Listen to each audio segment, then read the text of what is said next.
ministro Onyx Lorenzoni falou a respeito. Ele disse que o recurso de aprovar emendas para parlamentares que votassem a favor da reforma da Previdência é legítimo e que contou com o empenho dos próprios deputados. Em uma entrevista ao Jornal da Manhã de hoje, ele negou que o valor oferecido tenha sido de 40 milhões de reais por político. A gente tem um trecho aqui. É de acordo com cada programa de cada ministério, da demanda de cada região. Em algumas regiões a demanda maior é dentro do Ministério da Integração, que hoje é o MDR, em outras regiões e cidades é dentro do Ministério, que era o das cidades, em outros é na saúde, em outros é na agricultura. Não tem nada a ver com esses valores, o que tem é o empenho dos deputados e senadores em buscar recursos para as suas bases.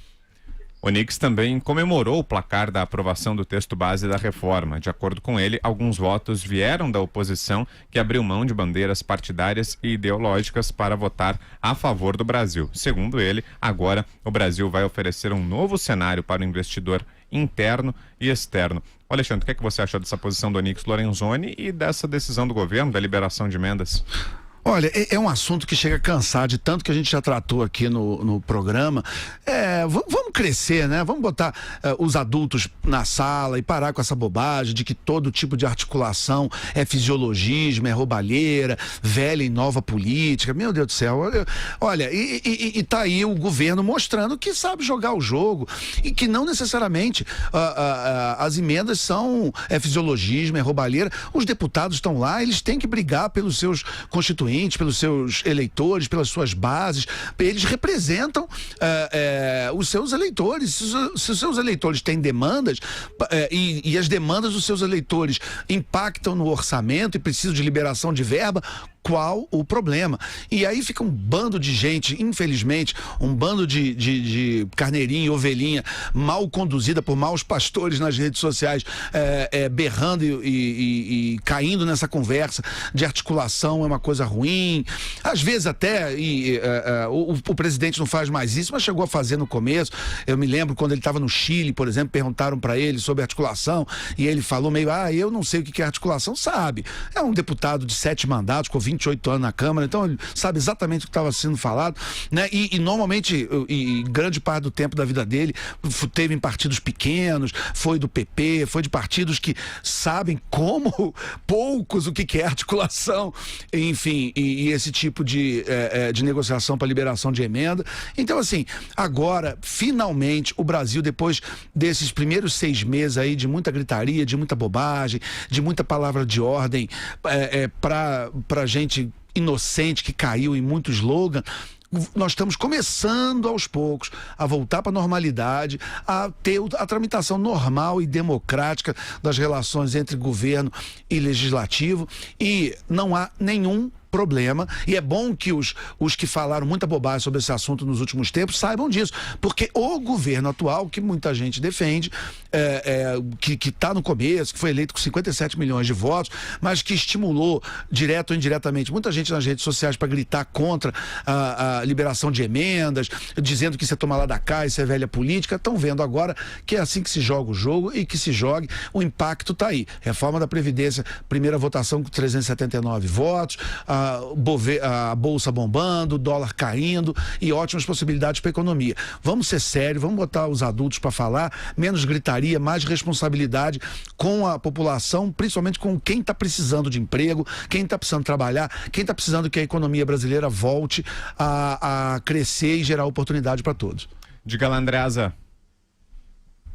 Olha, o presidente da República sabe muito bem o que a articulação política sempre soube e sabe fazer muito bem, conforme expressa a sua articulação política para a beneficiação, para o beneficiamento, para a melhoria das condições, para o alívio da situação dos policiais, das forças de segurança.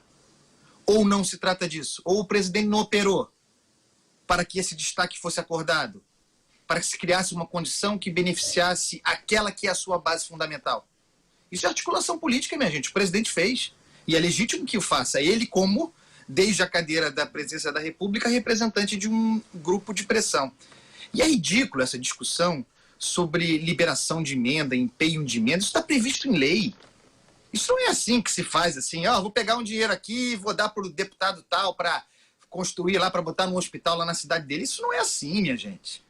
Não é dessa maneira. É preciso acabar com essa ignorância. Isso foi uma mistificação criada, inclusive, pelo bolsonarismo, que criminalizou a atividade política e se beneficiou disso. Mas não é assim. Isso está previsto em lei, isso tem regra, isso tem controle. Então, é normal que se faça liberação e empenho de emenda, e isso acontece muitas vezes às vésperas de votações importantes. Os piores políticos brasileiros fizeram isso. Lula fez, Dilma fez, Temer fez, Bolsonaro, virtuoso, também faz.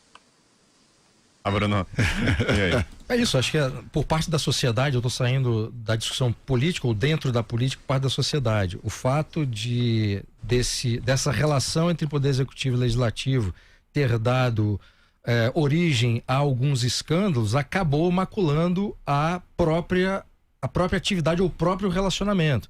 Então pode até não ser que ao longo da história isso fosse a tônica, mas os grandes escândalos, obviamente, têm o poder de passar para a sociedade a ideia de que uma negociação entre legislativo e executivo necessariamente será uma negociação corrupta. Isso cria uma imagem muito negativa. Quando o presidente reforça essa ideia, é claro que isso tem consequências. Eu já falei aqui, estou falando aqui desde segunda-feira, eu não gosto desse modelo, né, em que o Poder Executivo tem a chave do cofre e que o deputado haja como uma espécie ou como intermediário para conseguir verbas para os estados. Mas isso é legal, é legítimo, não há um problema nesse sentido. O que eu espero realmente é que a negociação entre Congresso e Poder Executivo se dê, mesmo com esses mecanismos existentes, de uma forma completamente distinta daquela que a gente presenciou até hoje. Se isso acontecer, tá ótimo.